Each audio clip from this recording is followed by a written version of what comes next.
From military discipline to medical innovation, Brett Brocki is building a business that saves lives because his own depended on it. In this episode, we dive into Brett's journey and how he opens up about growing up with Delta Force level structure, overcoming a life-threatening diagnosis, and why finishing what you start isn't just a motto, it's a way of life. We talk about mindset, grit, culture, leadership, and how to build a team that learns to live and believe in your mission.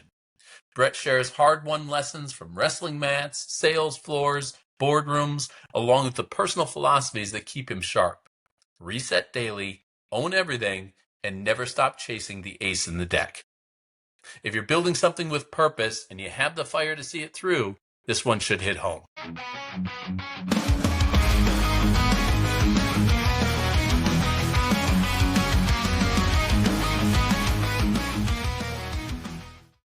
Welcome to Legacy Unscripted, sponsored by... there we go. See, I need that stuff already. All right. Welcome to Legacy Unscripted, sponsored by Progeny Coaching. This is the podcast where sports and business collide. I'm your host, Russ Katzman, and here we'll skip the fluff and get straight to the hustle. From athletes turned entrepreneurs to impact-driven business leaders, we dive into the wins, the lessons, and some of those failures that make our legacies worth living. Today, I'm happy to welcome Brett Brocki, founder of Nexus Dental Systems. Brett, happy Thursday morning to you. You as well. It's almost here, that weekend thing. It's coming.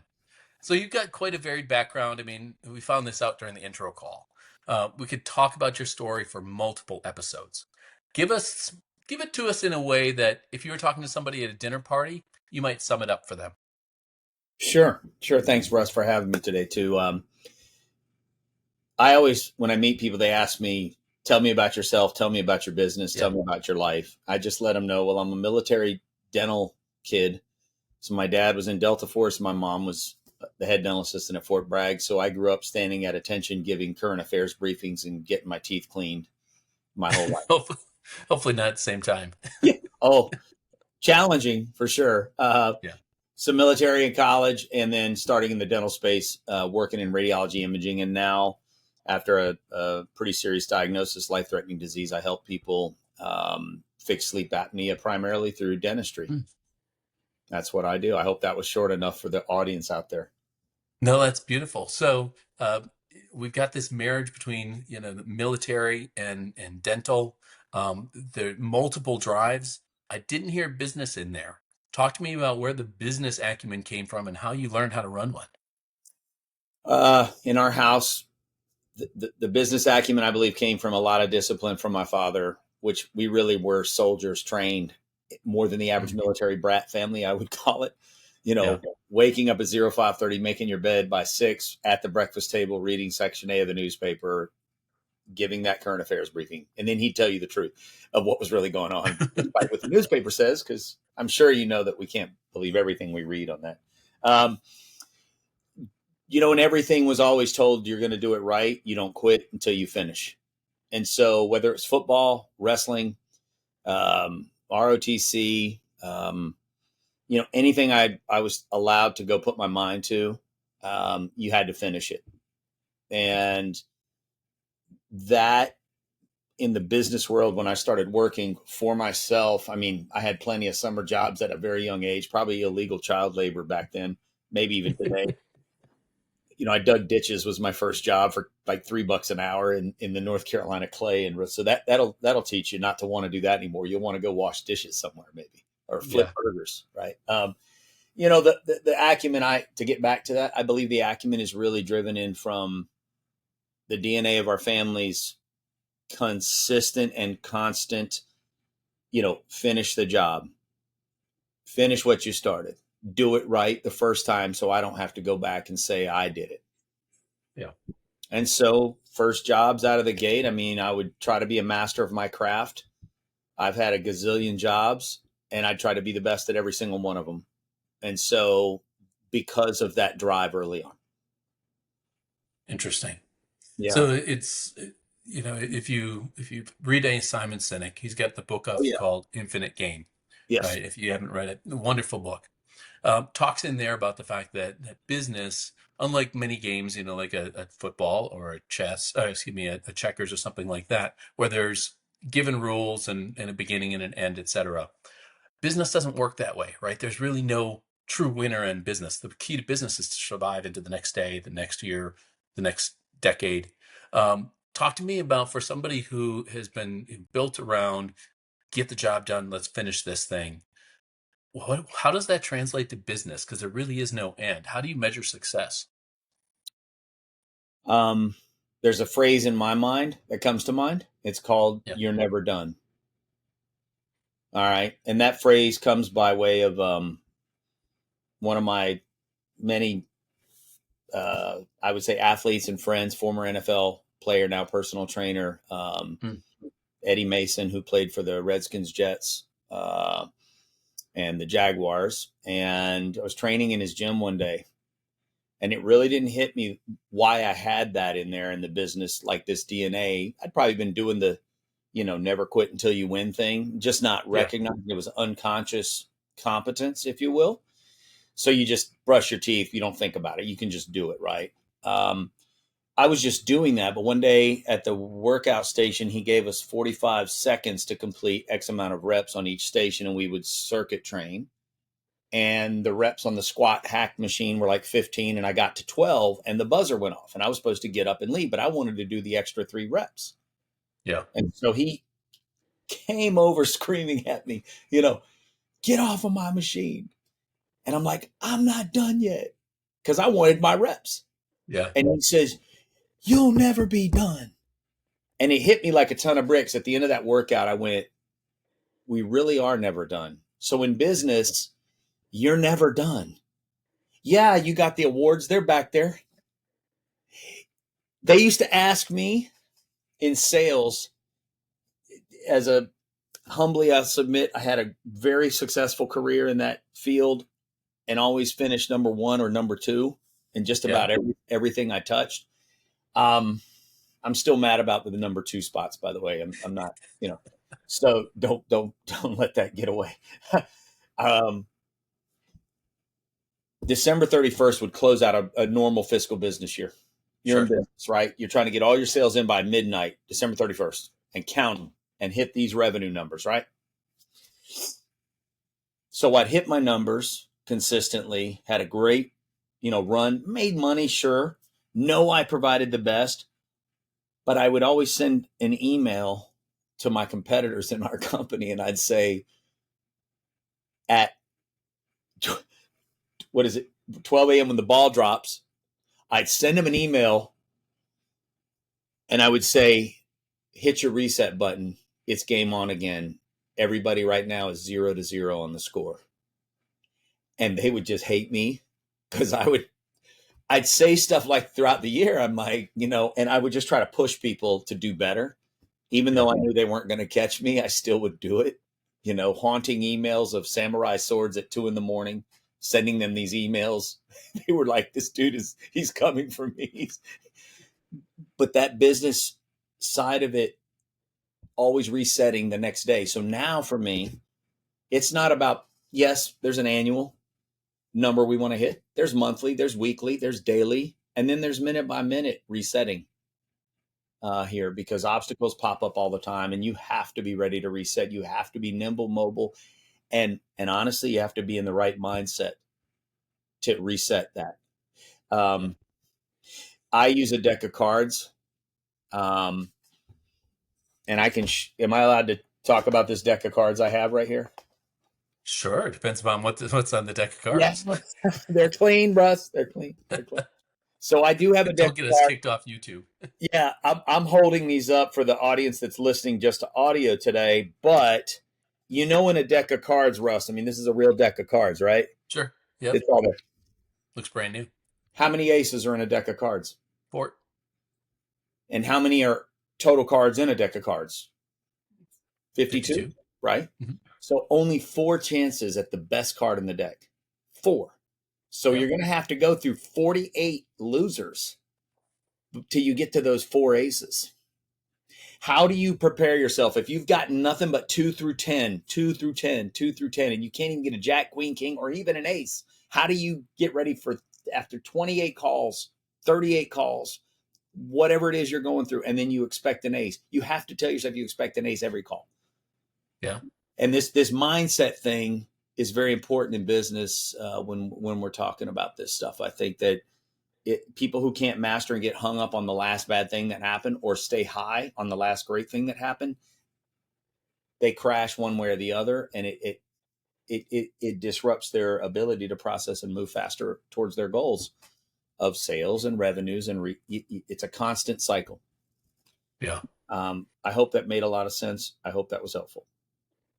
Yeah, it's an interesting one. It's actually, as you were describing it, I was trying to figure out where you were going with it. It's the first time I've ever realized there's 52 cards in a deck and 52 weeks in a year. There's got to be a correlation we can make between those two somewhere, right? But we'll come back to some of that. Yeah, absolutely. Because I don't want to let this small piece Yes. escape. There's, we talk about sports, Michael Jordan, Jerry Rice, a couple of the notoriously the hardest working athletes you'll find. Yep. Nobody was in the gym before Michael. Nobody was running the hills like Jerry did. There's stories upon stories about these guys and the way they work. Here's the issue. Michael Jordan wasn't a very good coach and general manager because he couldn't get other people on the team to do what he would do and to come up to that level. They weren't built the same way. They didn't think the same way. They didn't operate the same way. How do you, in a business, I love the drive, I love the ambition, I love the things you're saying. How do you take that and build that into a culture and get other people to behave that way? When you help yourself first by being in that gym before everybody, then you look to help someone else. It's the whole airplane oxygen mask deployment theory. You got to help yourself first, be first that beacon, that lighthouse, that thing for people to look at and try and be inspired. You're not going to inspire everybody, but your hope is to, right? Yeah. For mission-centric thing. Building a culture around that, to me, it means the leadership. I don't care at what level you are in any business, you're never, ever too good to get in the trenches still. Daily, weekly, monthly, but just don't miss out on it too much, because the more you get disconnected from what your actual field is telling you, that energy and that real time, real life stuff, think of it as a general who's planning a battle, and think of a scout, a cavalry scout who goes in front of everybody, before the infantry, before the tanks, before the artillery. A scout, which is what I did in the Army, ironically, they go out first.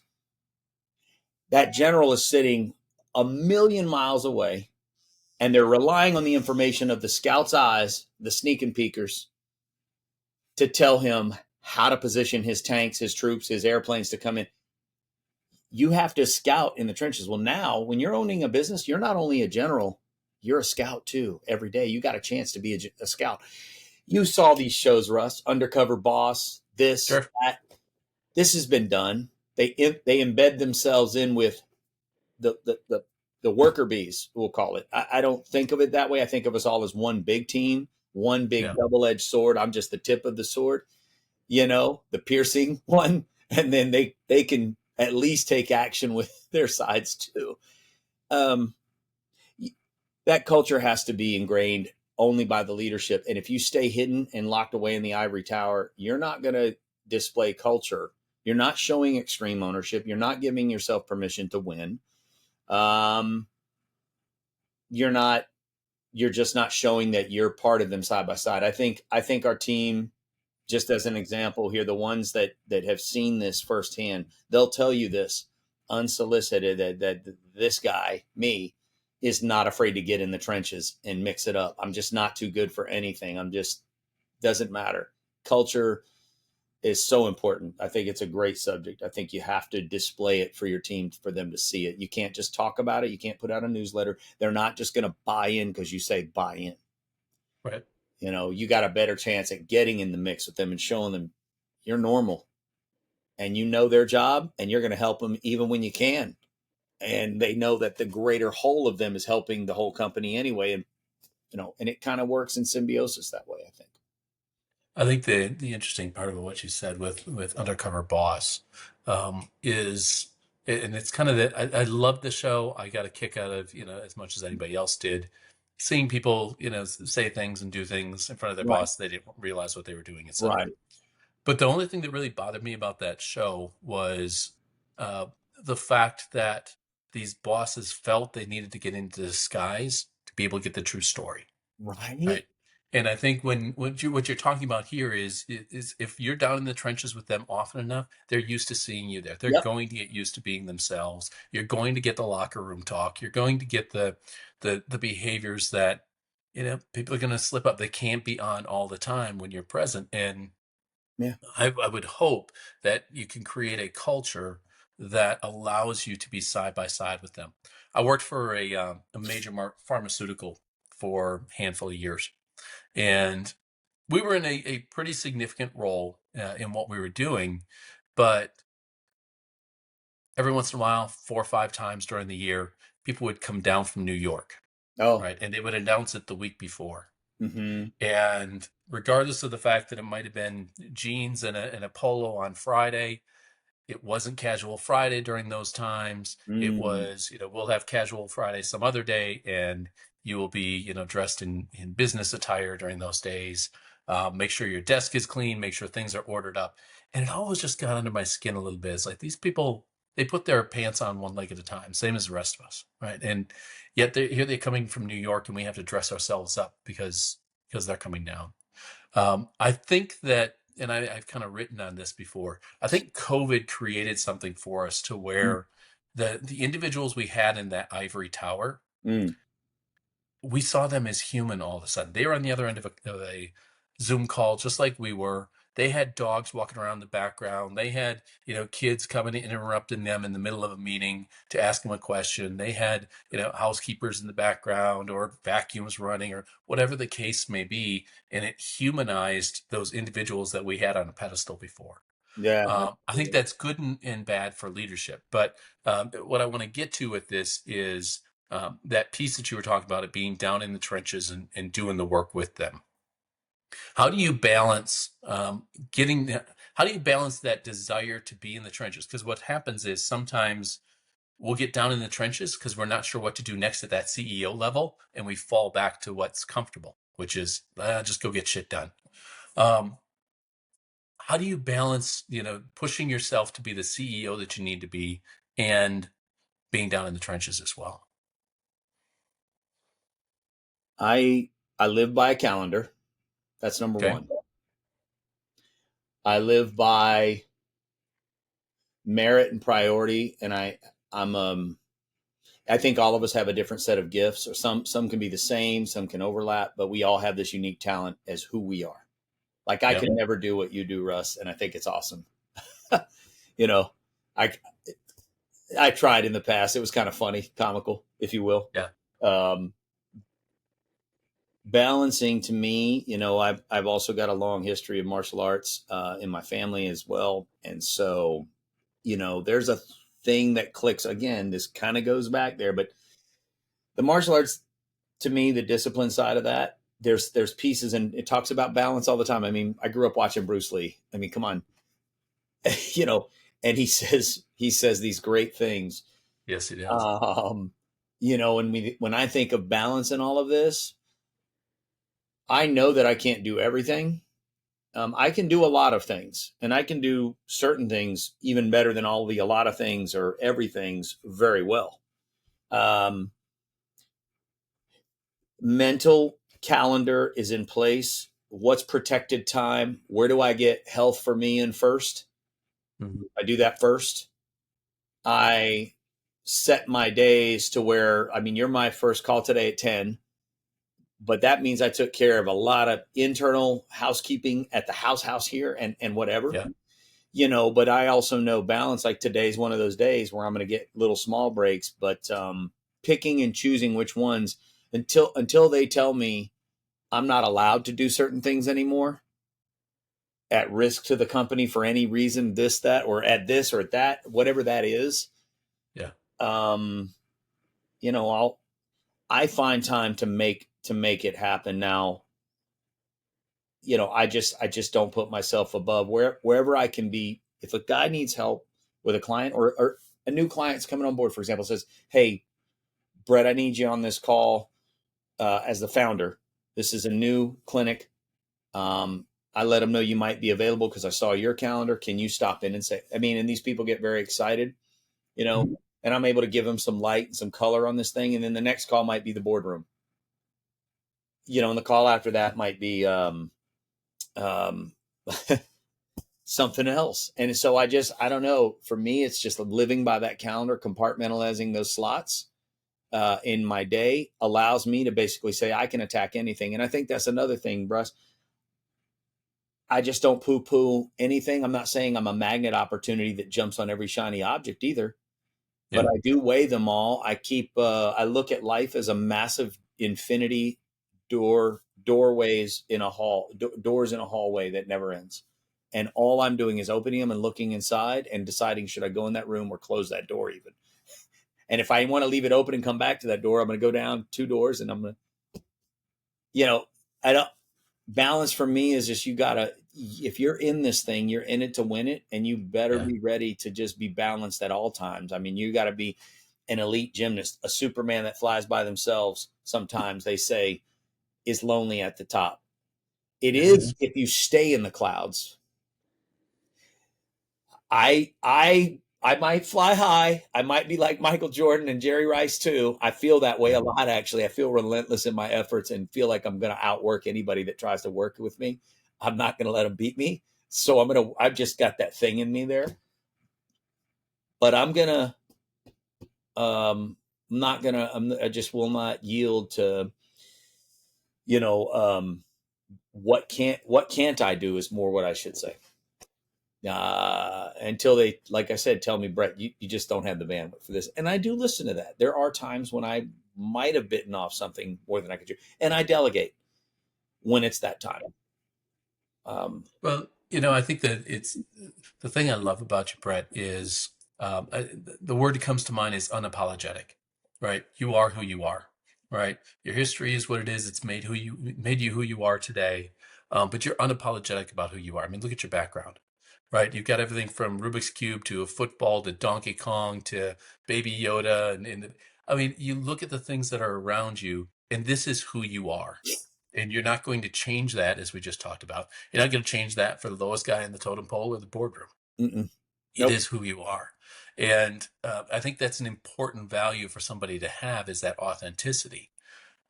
What other values have you built into your organization when you talk about your organizational values? And I know you've had several organizations over the years.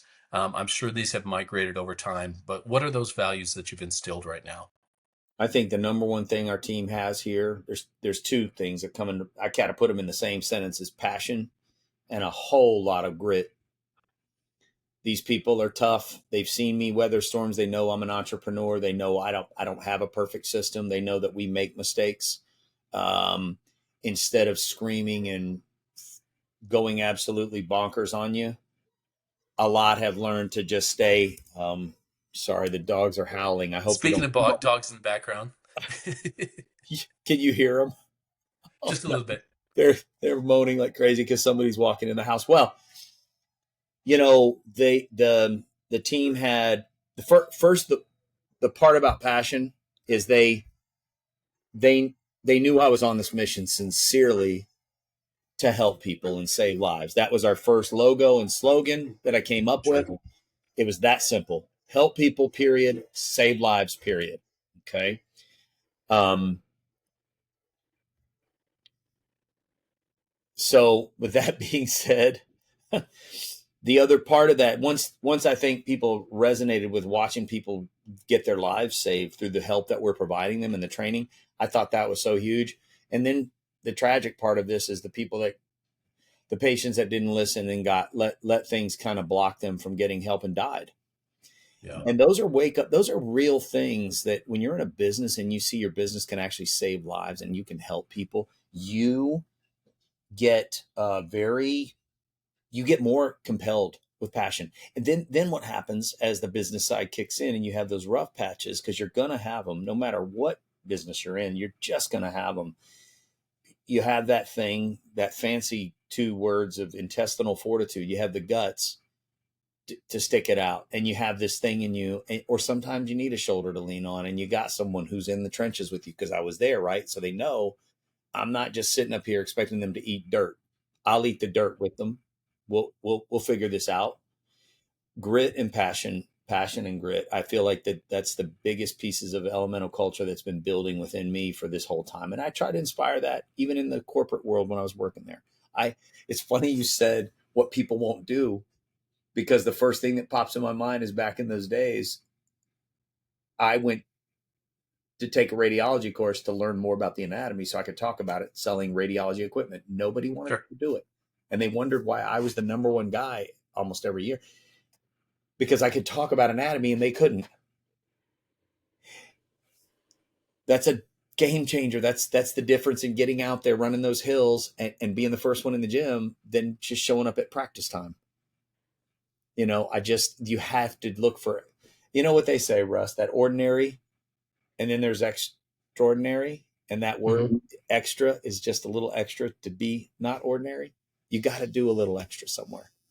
Well, and as I talk to the most successful ones, entrepreneurs that I talk to are always finding just a little different way of viewing what everybody else has always assumed is our job, right? This is the bounds within which we work. Well, what if we did this? What if we went and studied anatomy and could talk to a radiologist in his language instead of just talking to him about generic equipment and tech stuff, right?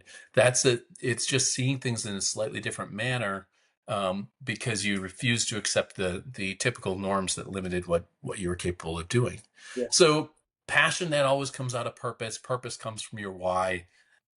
When you started this, you mentioned a kind of a compelling reason to get going on the current business that you've got. Give me an idea what that why was and why it drives your passion so much. Waking up every hour in the middle of the night, self-diagnosing, not knowing I was being woken up through a subconscious adrenaline epinephrine push by my brain due to loss of oxygen, which is called sleep apnea. Yeah. Trying to justify why I am the way I am physically and not seeking a doctor's help. When someone finally told me, I think you're going to die in your sleep. And I said, what? And I said, what do you mean? They said, you're not breathing. You're choking, coughing, gasping. And look at you. You wake up every hour and you actually answer emails every hour through the night. People think something's wrong with you, like you never sleep, which technically it really wasn't for years and years and years. Those jolts to the heart created a very severe disease. And when I finally got diagnosed, I stopped breathing 36 times an hour. And I had a very serious heart condition. That wake up call of, whoa, I got a problem, a disease state in me. I didn't smoke. I've been sober 21 years plus now. I'm like, I do Tough Mudders. I'm doing CrossFit. I'm doing all this fitness stuff. My heart rate was getting up to 254 beats per minute. And the why came right after getting diagnosed and not being able to wear a CPAP mask. And for those that can, God bless you if you can wear it every night. And for those that you cannot, this is where we have the highest success of compliance and treatment in the world of our providers. And they truly are the real lifesavers in combination. They work in a very good medical, dental, oral health collaborative.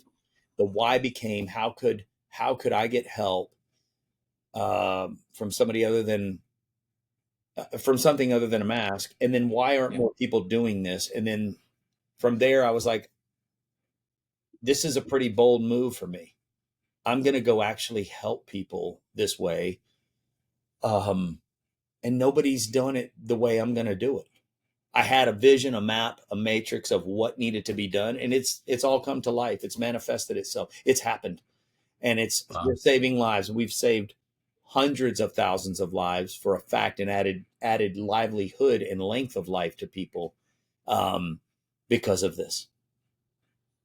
So my why is just built on my own disease, I think. And the fact that I knew I had a plan to help it. And nobody else was doing that plan, that really worked. So Yeah, it's incredible. You talk about saving lives, and to know that the first life you save is your own, is there it is is. pretty powerful stuff. There it is Right. right there. That's what So I said earlier. Yeah. so tie it up for us just a little bit. Sure.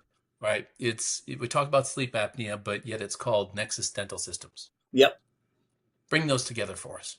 Yeah. Nexus Dental Systems. When you think about a dentist, and obviously that's the brand to the provider who buys from us. They're looking for systems. They're looking for Hmm. solutions. Nexus, the word generally means connections. Hmm. And what I found when I stepped out onto my own was I was a consultant when I left the corporate world altogether. And I found that they would consult with Brett because Brett knew 5 choices that might fit them to fix one problem over here, 7 for this one, 12 for that, 3 for this. And I had 50 arrows in my bag that I could help them hit the target with their problems. Yep. So I was a connector already. And so, um, the word dental, which we're moving into what's called integrated health. That's happening more and more in the world generally. Obviously, we when this gets treated by our oral healthcare professionals, you would commonly call them a dentist because you'd see the word dentist outside. Relates to the teeth there. But when you talk to an oral healthcare professional, you're relating to medical conditions that are in the oral sinus cavity area. Including breathing. Right. And yes, ENTs help with breathing too. And hey, cardiologists, pulmonologists, we work with all these guys. And so, I mean, um, that system they need, we are tailored to just about every practice. We have that solution, and we don't let go of their hands until they're ready to run. We'll crawl with them, walk with them, run with them until they're ready to just sprint on their own. And that's one of the biggest differentiators. So I wanted to kind of connect everything and have a system for them. So when they heard that brand name, but as I said, Nexus Integrated Health is coming soon to a website and to a moniker somewhere near you. Yeah. More medical professionals will be involved in the process. And quite frankly, this has been the biggest gap in the industry for eons of years. If you can ever think of I'm going to say a dentist saving your life, you just generally don't think of them that way. You think of them as whitening your teeth, fixing a crown, getting the gunk out during a cleaning. You never think about many other things you get to use your medical insurance benefits for at an oral healthcare professional's scope of specialty and work. And that's really where this thing's starting to bridge that gap. Interesting. I love it. So let's go back on you a little bit, and on this drive. I want to tie up one more time, kind of the bit of your background that is athletics and what brought you into where you are. Right. The one thing I find in talking to all former athletes and is just the two things that I always look for in my own clients, which is that passion, which you already talked about, but then coachability. Right. They're willing to listen. They're willing to hear things from people that have done it before, or they're out there doing something else that's parallel. That passion and coachability. Talk to me about the most important things that you brought from football and wrestling and the things, martial arts, etc., that you brought from that into the business world, and whether or not that translates to anybody other than yourself in the business. 100%. Every athlete has proper form or improper form, Hmm? right? Would you say that's a fair statement, right? Fair statement. Defines in a 40-yard dash, proper form, you can run that thing, if you have bad form, improper form, it's not going to work. So proper form is the first thing. So in athletes, right, when you learn to get set on the line, they're about to hike the ball. The quarterback's about to hike the ball in football. When the lineman gets set, he can't be moving around. So that's a false start, right? He better have proper form and he better have his foot spacing. He better be ready. And I wasn't a lineman, so let me not. I love my big guys in the lineman side, but you know, in any sport, you have form and technique. Yeah. And that's what demonstrates in your athleticism on the field. If you had successful plays, game breaking plays, game changer plays, Well, you better have some good form in there somewhere. You can just tell when people have sloppy form and they're just not game changers. They're just there in the game, right? So to Yep. me, form and technique, when you're mastering your craft in business, you're looking for the right form to mold your business into, to adapt to that next play, the next series of X's and O's. And the technique better be right approaching it, because if you get sloppy in there, then you're going to have a bad result in business, just like you would on the field. Is that a analogy? Is that something that you think is relatable? I don't know. That works. Yeah. That works. Okay. Um, Let me ask the question slightly different way, Sure. because it's just something else just popped in my head the way you Okay. mentioned it. So um, I was in football, wrestling, baseball, and stuff as well. Played any sport I could over the years, but those were my three primary ones as I was growing up. Wrestling, I think I started wrestling in first grade, and the chiropractor told me in college I had to stop. So, um, but that wrestling, as everybody knows, very individual sport, right? You're out there on a mat, it's mano a mano, it's you or him, and somebody's going to come out on top. Football, even baseball, you're relying quite a bit more on your surrounding cast and the people around you. You can't, as Giselle famously said of Tom, he can't throw and catch the ball at the same time, right? So you need to rely on that supporting cast around you. Talk to me in this world of business. There's a little bit of that individual contribution. There's a little bit of that relying on the team. Which do you find yourself doing more? Are you more that mano a mano, I'm out here to beat the snot out of the competition, or am I relying on my team to bring us to success? Which one's more prevalent for you? You are trying to ask me a really tough and unfair question here, Russ. That's what I get paid to do, or Oh pay my myself to do for gosh. that matter. And I'd I'd be remiss if I said one or the other, because that balance you talked about, I'm very fortunate to have this insight. You're bringing it out. I know when I have to act alone, and it's mano a mano. I do. Mhm. I know when I'm in that room by myself and it's me and one more, that's it. And I also know when that team, I'm relying on that team to get me to the next step. And I think our team has learned about me over the years of how I like to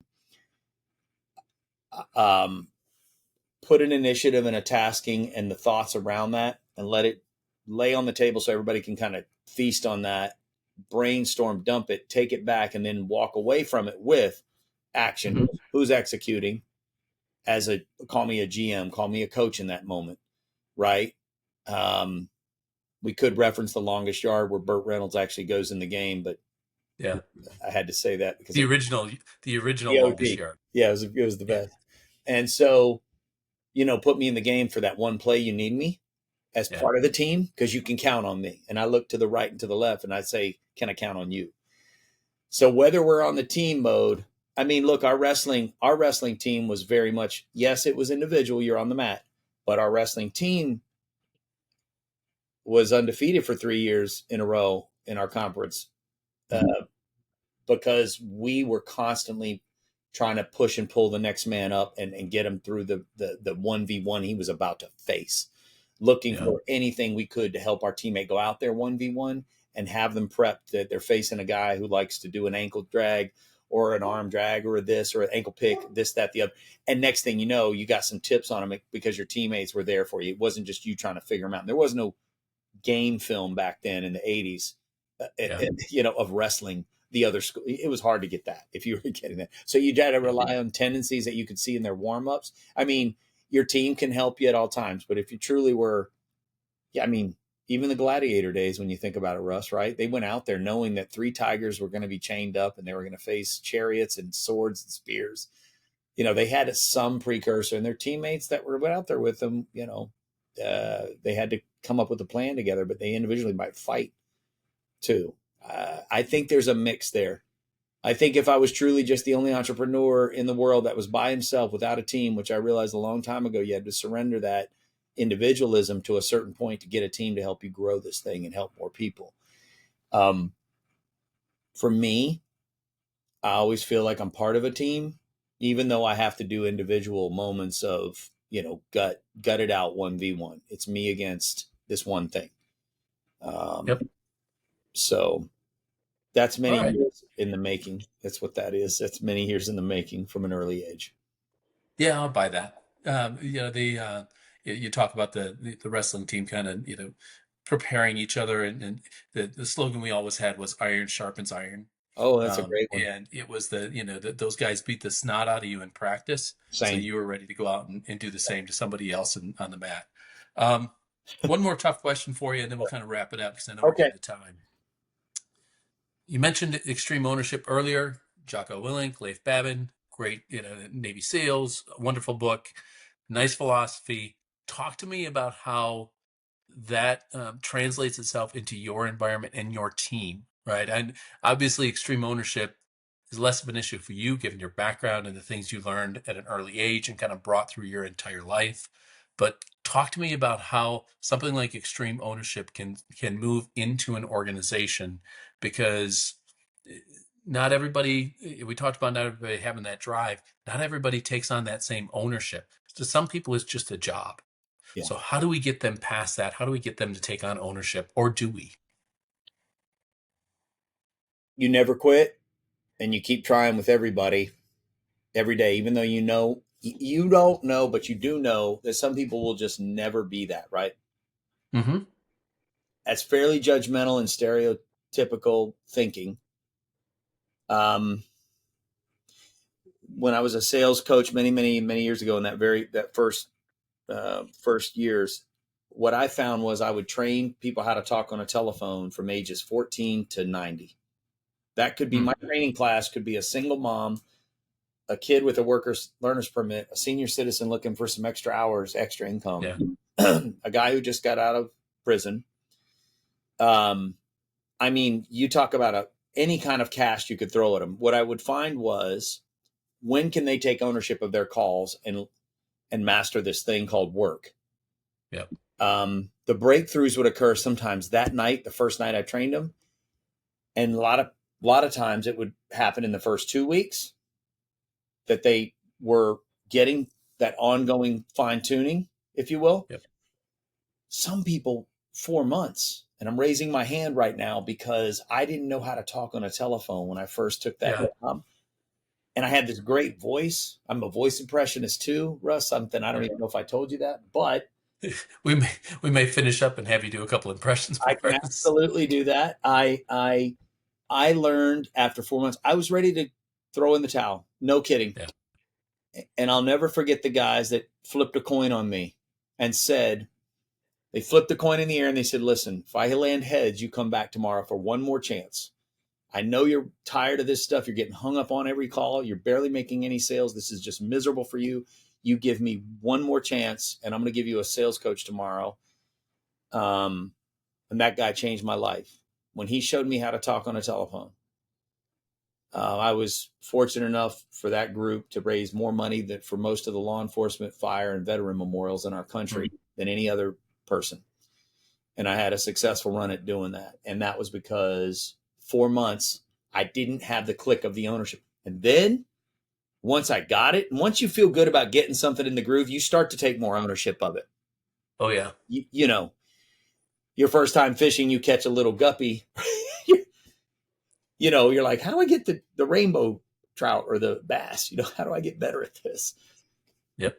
You got to take ownership, and you keep taking more and more till the point where, maybe you don't want to go deep sea fishing and catch the big one. Maybe you're just happy with the bass. I get that. Maybe you're going to catch more bass than anybody else, and you're just great at that. And I know that person's limitations, but that doesn't mean I'm never going to stop offering them a chance to grow and take more ownership. I never stop that process. You just never know when a light bulb's going to click, especially for a hard-headed guy like me. It's true. Who just said, okay, fine. And I came back the next day and I was like, God, I'm about to get killed again on these phones. And the magic happened. The miracle happened. Yep. Right. That's the beautiful part about talking on phones. For anybody out there who's worked in a call center or will work in a call center, and even elevator pitch, talking about your company. I mean, you've got to get out there and do it. When I work with people on their elevator pitches, I will give them an assignment of go have X number of conversations this week, because you just got to get through it. As they say, that the only way through it is through it. You just got to push your way through it. And in talking to people, in relaying the message, and figuring out how to tailor a script to your own personality and all that kind of stuff. You just got to do it more often. It's all about reps. And by the way, you have to be careful of those coin flips, because 20 something years ago, my wife and I flipped a coin and I ended up with a cat in my house. So that's just not, you got to be careful what you agree to when you leave it to that 50-50 chance. That's too funny.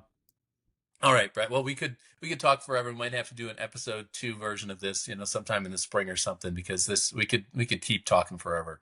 Give me an idea. Is there anything that I haven't asked that you wanted to throw out there for the audience? Anything you want to use to wrap it up? You've heard cliche sayings probably your whole life. Yeah. Give yourself permission to win every day. Hit the reset button. It's okay if the last person hung up on you or you didn't get that thing you were hoping for on that day you wanted it. That happens a lot here in this world of business. Everybody wants it instant. Stay relentless in that. Don't, just because you didn't get it today doesn't mean it's not coming tomorrow. Ace of Spades, it's in the deck. They're out there. Don't quit before you get to the finish line, because somebody will pass you if you just stop. Keep going. And that's the biggest piece. Reset and keep going. Reset, keep going. Perfect. Thanks, Brett. This has been a pleasure. We appreciate you jumping on with us. Hey, I'm very honored. Thank you, Russ. I think it's great. Thank you so much. Thank you. So that's a wrap for this episode of Legacy Unscripted. If today's conversation sparks something in you, don't just let it sit. Take action today to build your future. Make sure to subscribe, leave us a review, or share this with someone who may need to hear it. And if you've got a story to share or you just want to connect, you know where to find me. Until next time, keep it real, keep it bold, and keep living your legacy. Love it.